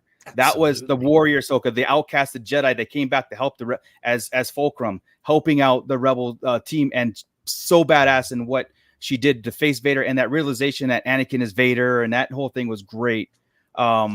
Oh man, the day the TIE fighter blew by her, right? Yeah. When she was on the Ghost, just that last bit, and she felt the cold, and she passed out, right? Like just from Passed feeling out, it. and then Vader's like, the apprentice lives. The apprentice lives, Padawan dude. Oh yeah, Oh, killed it. That was such a great All right. little scene right there. fantastic. All right, I've got it pulled up here. You can Good. clearly see that it is Ahsoka walking back into, and this is from season 2 finale. Let's see if Disney Plus will allow me to share this without us getting kicked out of here.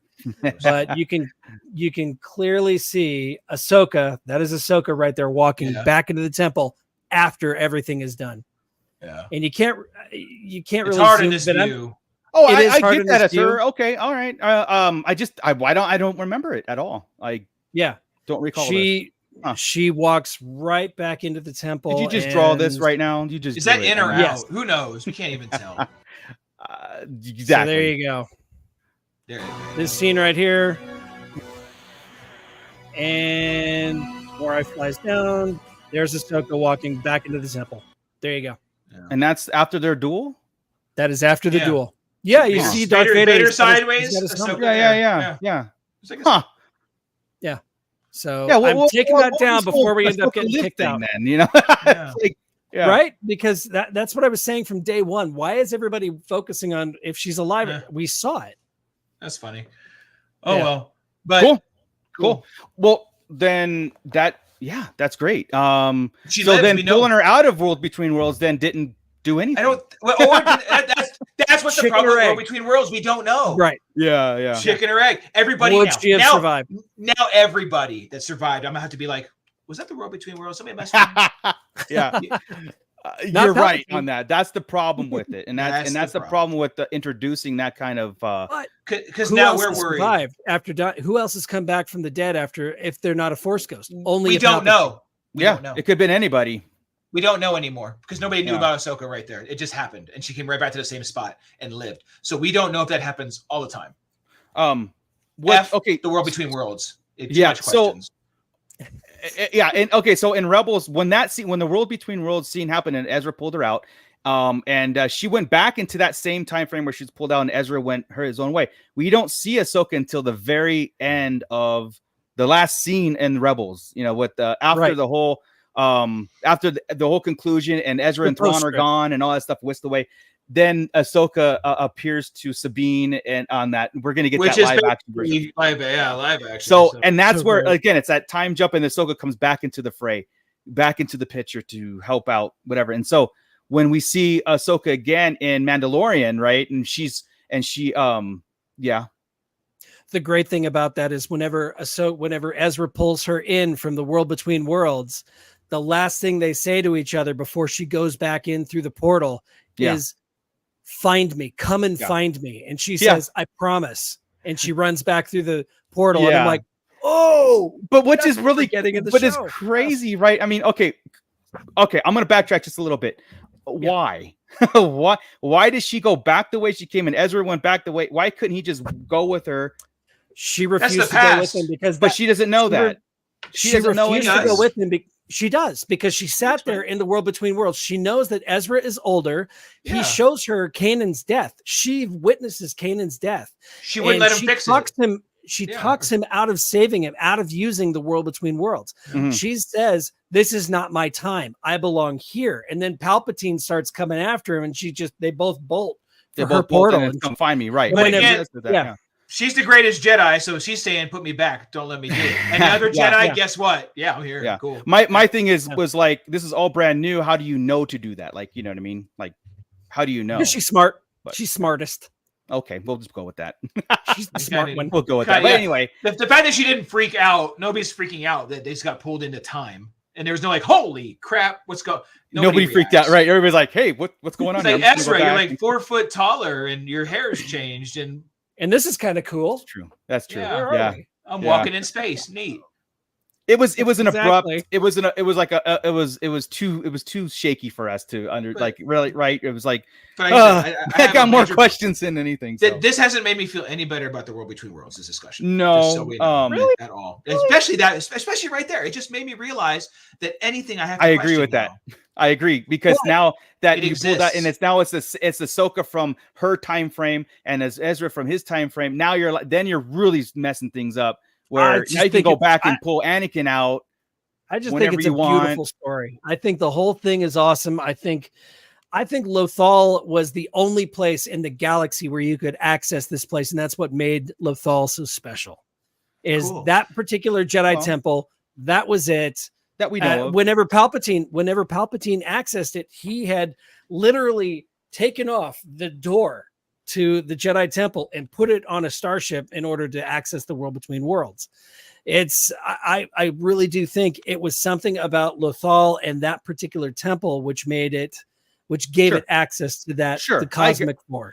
I agree with you. And I would like to think that's it. That is the only, in my head canon, that is the only place they can do it. What we're seeing is the Star Forge. We are not seeing the World Between Worlds. That's it. I'm hoping. Proclamation.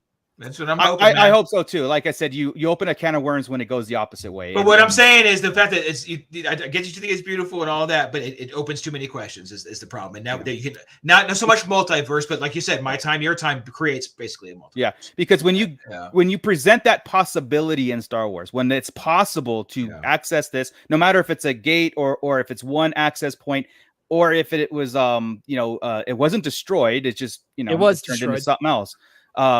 Well, even if the new painting turned it, maybe that's the new gateway. Who knows? Because the old painting was the gateway, or the you know what I'm talking about. The painting of the father. The son, and so the this is the new one. Right, but it turned into the new one. The new painting is the Rebels crew. What if I move Zeb's hand that's what I'm saying, right in front of Ezra's crotch, and then I move Sabine's hand right on top of Chopper's head? It's the fact that.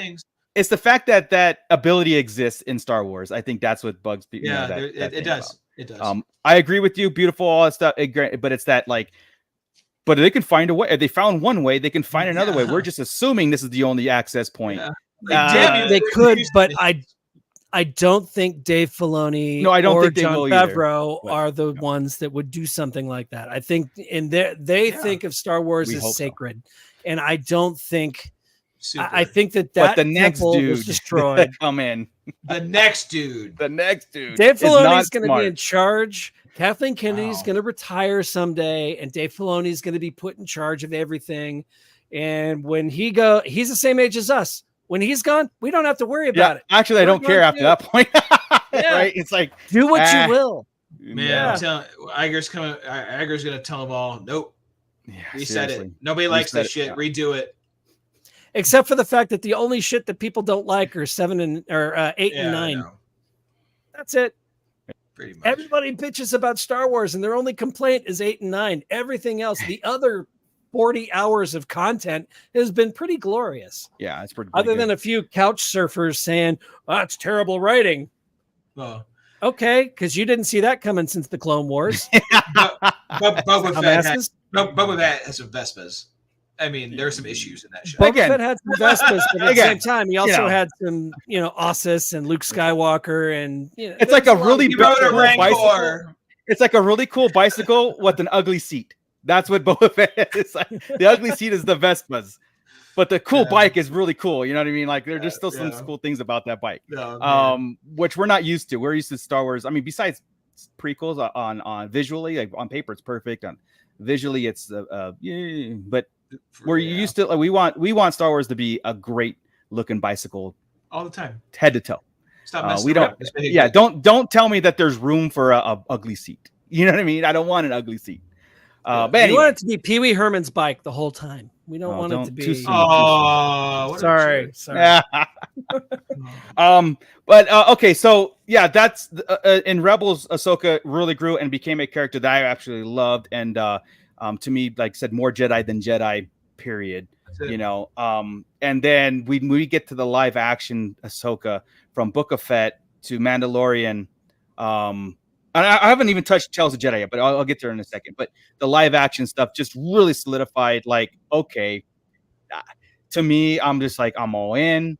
Rosario Dawson's perfect. She nails it.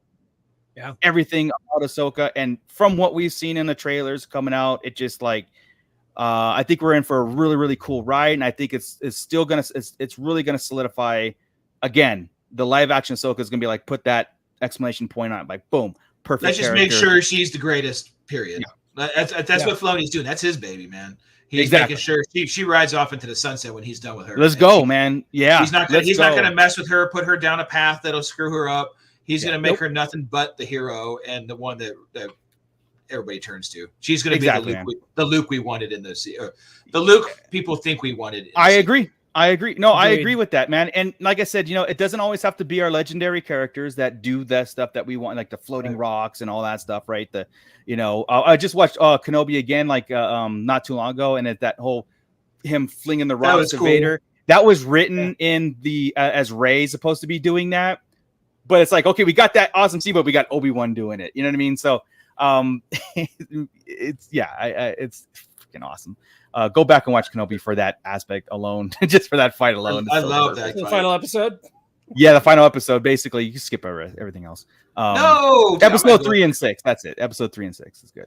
and anything with Leia talking to Obi-Wan. Yeah. Pretty Anything. much. Yeah. No, there is. There, like I said, episode 3 had that too. That whole Was that the one with the make Tatooine great again truck? yes. Is that the one with the Yes. flag? Yeah. Yes. Oh, okay. Where they that was- were here in our backyard filming up here in the high yes, desert. Yes, Yeah. yes. But the "Are You My Dad" was like, wow, yeah, man. I was think great. that's yeah. That's so good. Papa Schmitty asks real quick, would you say right now that Ahsoka is a well-known character? Will the series make her more well-known among casuals? Yeah. So That's Filoni has promised that you don't need to watch the essentials to understand Ahsoka, which is gonna greatly help the casuals buy into the character from day one. So in 2 weeks, when she's on screen and that series is done, I hope, and I think Dave Filoni has kind of like put it out there saying, like, when you watch the Ahsoka series, the first season here, you're gonna get it, you're gonna understand it, and she's gonna be a normal character in the Star Wars universe. Like what we're doing is, I mean, because the content and the canon's there from like birth to now, all Ahsoka content. She's been in canon since for 20 years, hasn't she? No, not 20 years. She's been in canon for about 16 years. For about 16 years, she's been in canon. So I don't. People have had a lot of opportunities, and I mean, with Disney Plus existing, I think Ahsoka is well enough known to where people are going to be attracted to the story. At least not the casuals. I'm telling you right now, the casuals, people that I've talked to, have no clue who still Ahsoka don't know is. that Anakin had an apprentice. Yeah. Why would he? Because he wasn't a master. They didn't consume Clone Wars. They didn't watch consume Clone Rebels. Wars. And that's a good question, Papa. So I'm just saying the first thing was Mandalorian. Yeah, I'm sorry. You're right. Mandalorian brought some people in, but okay. I know I asked for it the last show and we didn't get anything like it. But what if they should do like they did on Kenobi? They did a cool flashback sequence. Retrospective. And what would be cool would be you're going to see her animated shift into live action, and I think that would be cool. Totally cool. I'd be down with that.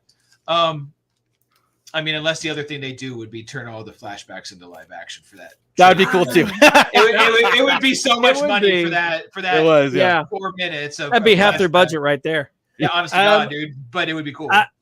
I'm hoping people will at least give it a shot. And if they give it a shot, knowing the character, maybe they'll go back and they'll watch some of the animated stuff. I know we're preaching to the choir whenever we talk to people on the show here, because you've all watched, at least I hope you've watched Clone Wars and Rebels. Sure. It is so much more than a children's cartoon. To Papa Schmitty's point right there, a lot of people avoided the cartoons. They skipped on it, sure. But it is so much more. It's like I said because I did a Ahsoka trailer reaction the other day, and a lot of people give Rebels crap for being very cartoony, but beneath that cartoony surface is a really dark and adult story. Yes, and you're doing yourself a disservice, people that don't watch us. You're doing yourself a disservice by not watching Rebels and Clone Wars, because it may look like a cartoon, but it's like it is just as good as any live action Star Wars, if not better in a lot of aspects. And that sentiment goes back to the original trilogy, where people today say Star Wars is a kid's movie, so why are you complaining? It's like, I really don't think it was a kid's movie, like a kid's. Well, it was. George Lucas made it for kids, but it had adult themes in it. It was geared for kids, a less kids mature in the 70s. Audience. Yes. Kids in the 70s and 80s are a lot different than kids today. But there are a lot of dark undertones going on in the original trilogy, and something where kids couldn't understand. Shit out of me. Yeah, I mean, like it's not directed for like 5 and 6 year olds. You know what I mean? Oh, gotcha. You know what I mean? So it's 12 and 14, 12 to 14 year olds. That's what he's right. You're like going into where like that PG-13. 13 going into like okay, I can see some stuff now.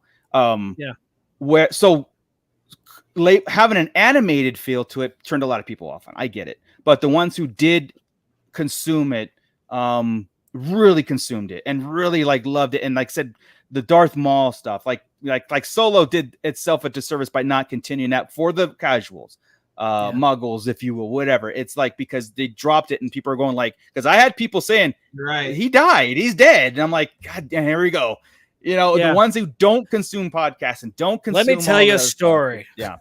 Yeah. I mean, think about that. Tell you, finishing up Rebels again, my 4th or 5th time watching through, I was almost in tears watching Seriously. it as it ended. It is such a devastating ride from, especially that final season, man. That final season is like it's just body count after body count. It's horrible, but it's wonderful at the same time.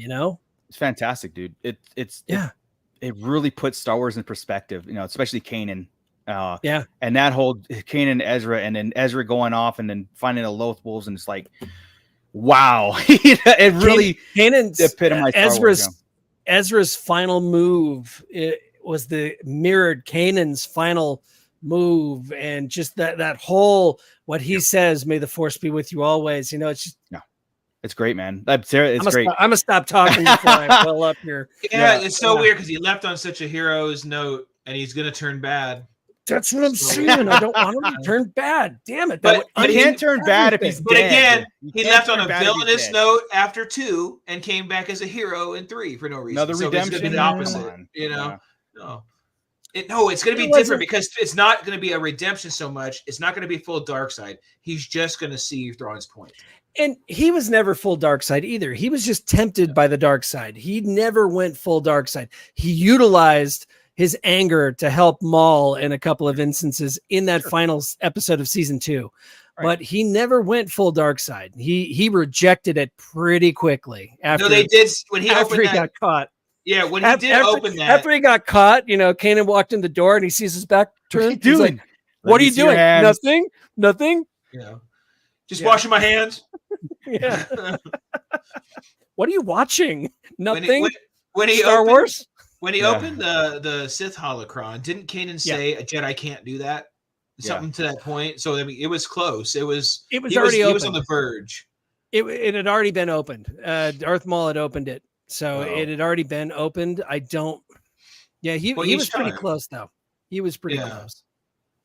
But when it closed, but Maul opened it, but it closed again.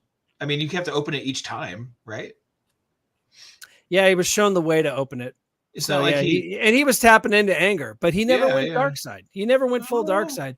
He was tempted by the dark side, and so did Luke. So did you needed 2 people to open the holocron. You needed a master and an apprentice. You just need to be able to use the dark side.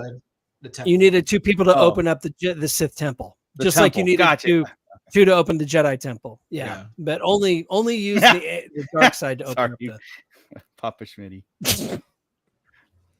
He played just the tip with the dark side. Yeah, see, that's right. Touche. Well played, Papa Schmitty. That is right. Adam S. I love Rey. Yeah, I think Rey and Kylo are the best things that come out of the sequel. That's my opinion. I didn't hate Rey. I loved Kylo. Yeah, So. Bondage Brittany saying Ahsoka is the first live show with all the Star Wars things, starting with lightsabers, the Force, lots of aliens, robots, spapeships, and space cats. It's Star Wars. It's going to feel more Star Wars-y. Yeah. The only thing that might be lacking is wars, but the whole galactic concept. It won't be a galactic. Well, you'll see the galactic struggle. We're building up to it. We'll see. Yeah. This is New Republic era where it's all underneath the noses, the building up with no Imperial remnants. And I promise you, Thrawn will mention how weak Mon Mothma is. Sure, why not? Because if it's that obvious to me, Thrawn obviously saw it weeks ago.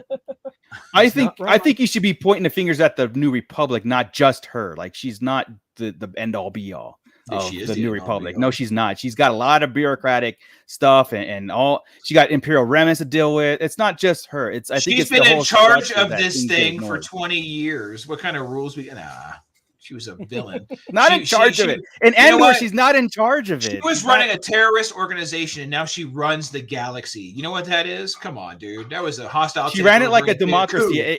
Rogue One even proved it. Rogue One proved it. It was like, if all of you don't agree, then we don't do it. And obviously, none of the rebellion agreed. And the rebellion was many different factions coming together to form an alliance. It wasn't like, I say this and we all do this. It was like, if we don't all agree, then we don't do it.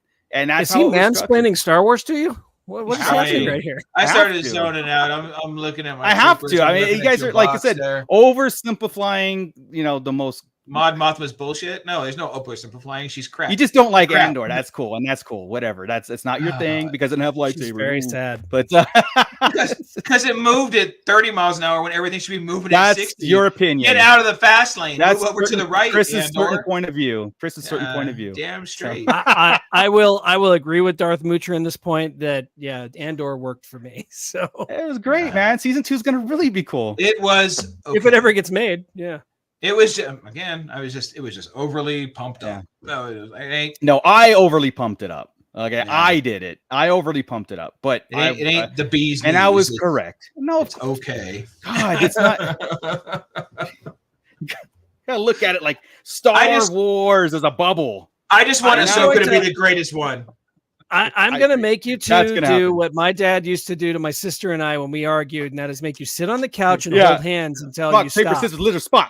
Oh, see, my kid's parent would always just make them, if they're arguing, hey, rock, paper, scissors, just finish it. Yeah. That's how you finish it. I like that. No, my dad. Okay, my dad would make my sister and I hold hands on the couch until we stopped. No, we would never do that. It was my sister horrible. It was terrible. Okay, so I hope we give you the essentials of Ahsoka and what the whole arc is and everything. And there is the Tales from the Jedi that gives you a little bit more background on her, like, you know, as from birth to some Jedi training and how she uses that later on in Clone Wars and everything, which is very cool. Again, dive into it. Even after the Ahsoka series comes out, and you have, like, if that comes out and that's something that you always want to do, it might make people go back and like, all right, I'm in this character. Why are these guys so adamant about Ahsoka being the best, you know, Jedi ever? And there we go. Oh, there's evidence out there. Not Jedi, but you know what I mean. No, like I Force still user I know she says she's not a Jedi, but I think that's what makes her the Jedi. I think that's what makes her better than all of them. She is the quintessential, the blueprint of what I think what the Jedi should wanted to be.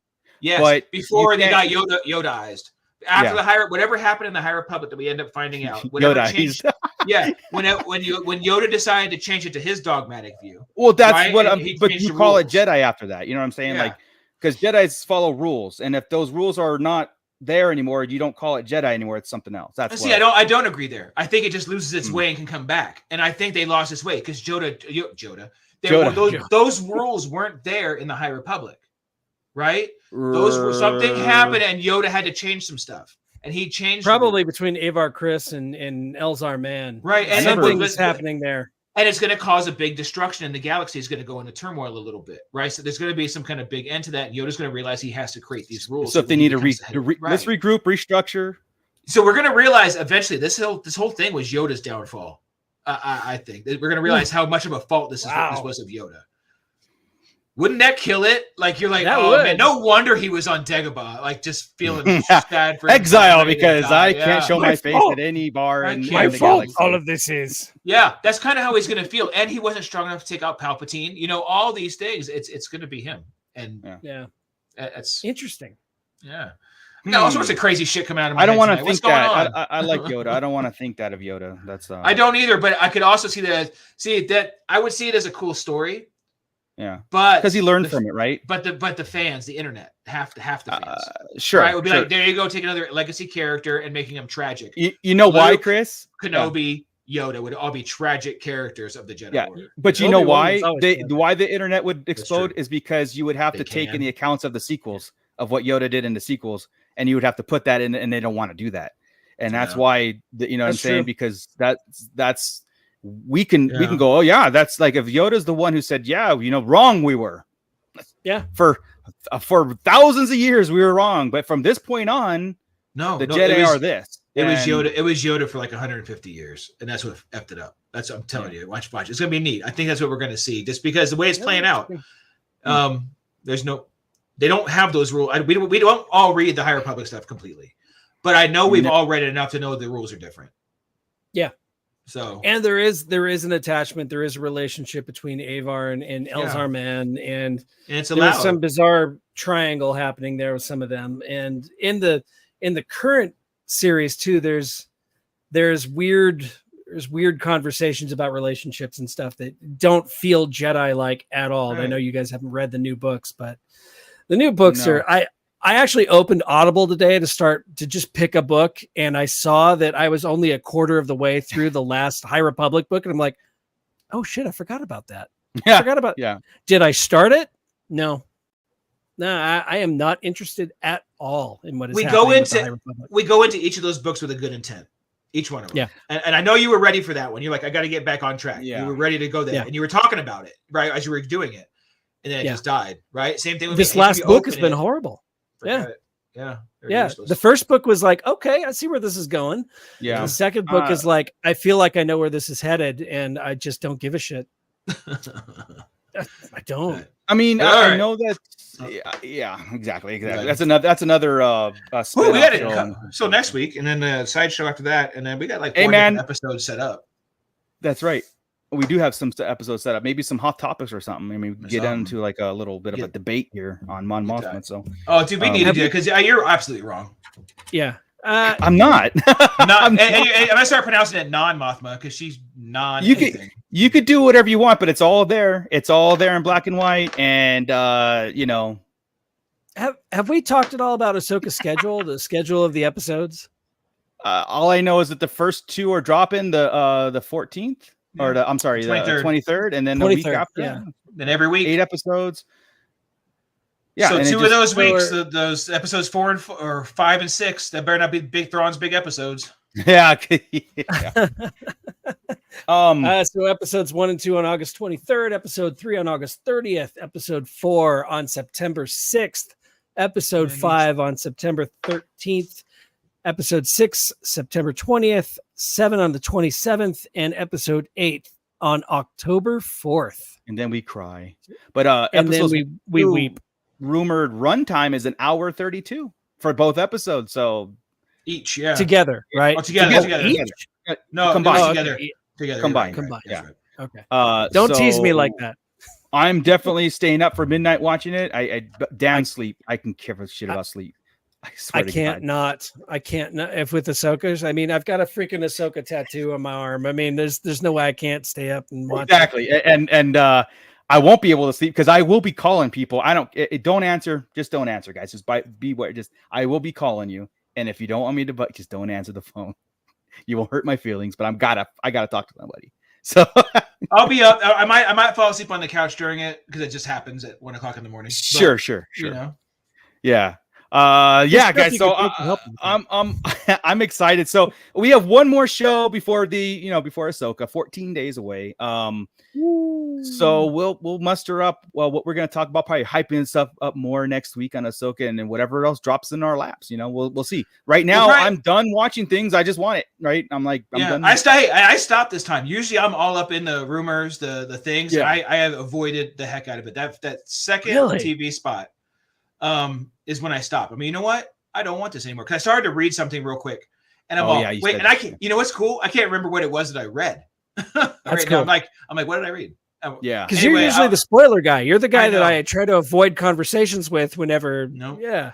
I something about it is this one. I want to walk into it and see everything happen, and just because you got my favorite. I'm not even a light side guy, right? Right. Yeah. But we've got Ahsoka, who's my favorite light sider, and you're dealing with Thrawn. And if I'm not going to, come on, I'm ready. My thing, that should be a good community poll in our YouTube, Scott. Putting do people avoid spoilers or do they just go in fresh, like just go in not knowing? Because me personally, I'm a fan and I want to see things from the first time, and I don't like. It usually spoilers doesn't matter. It usually doesn't matter to me because I get excited because I know what's coming, right? But for this one, I just felt like you know what, I really with the two best people I can think of in a show. Any other IP out there, I really don't care. Like, spoil it, Marvel, whatever, I don't care. But Star Wars, for some reason, I love just to watch it when the title comes on and just consume it. I know what's basically a lot of times we know the gist of things. There's not a lot of spoiler stuff. I mean, we know things just from TV spots and trailers and articles and stuff like that. But when it comes like seeking out, like, hey guys, I've got a script here, and I was like, I go radio silent on that stuff. But that'd be a good question. If people do people seek out spoilers, or do they want to watch it fresh? So okay, I will write that now. Awesome. Well, let's get out of here, guys. I think it was great. We got some good insights. I learned some things about Rebels. Ahsoka always lived. Damn, but did she? Because we don't know when she lived. That's true too. Damn it! Damn. Here we go. Back to Ahsoka.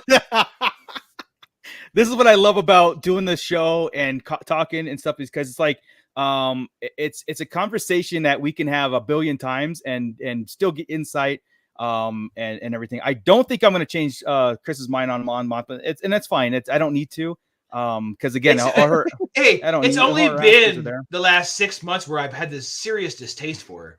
Like, honestly, it's just like I think it's the point of it's the era of no action. I think that's where it is. It's you're looking at you're looking at her point where there wasn't structure and there was no action to be taken until, again, in Rebels she really kicks it off in gear in Rebels when she confronts the Emperor and accuses him and she becomes out. Well, I mean, but that's the start. You roll your eyes, but that's the part. That's her role in this. That's her role in the Alliance. So it is, but she denounces the Emperor. She goes on the run. She joins the Rebel Alliance, but then again, she continues to do nothing, and she continues to play the bureaucratic game. And it's not until Jyn Erso comes in and basically steals a ship and takes these guys to Scarif that really pushes Mon to take action, and it's it's Bail Organa, and it's that it's a democracy, that it's not a white dictatorship. Right, but even still, they said no to her. They voted. They said no in general because she's like, I can't do anything. No, she wouldn't do it. But no, it wasn't a vote. She wouldn't do it behind their back because she didn't want to upset them. She had the power to do it. She had the power to authorize it. She didn't want to ruffle the fucking feathers.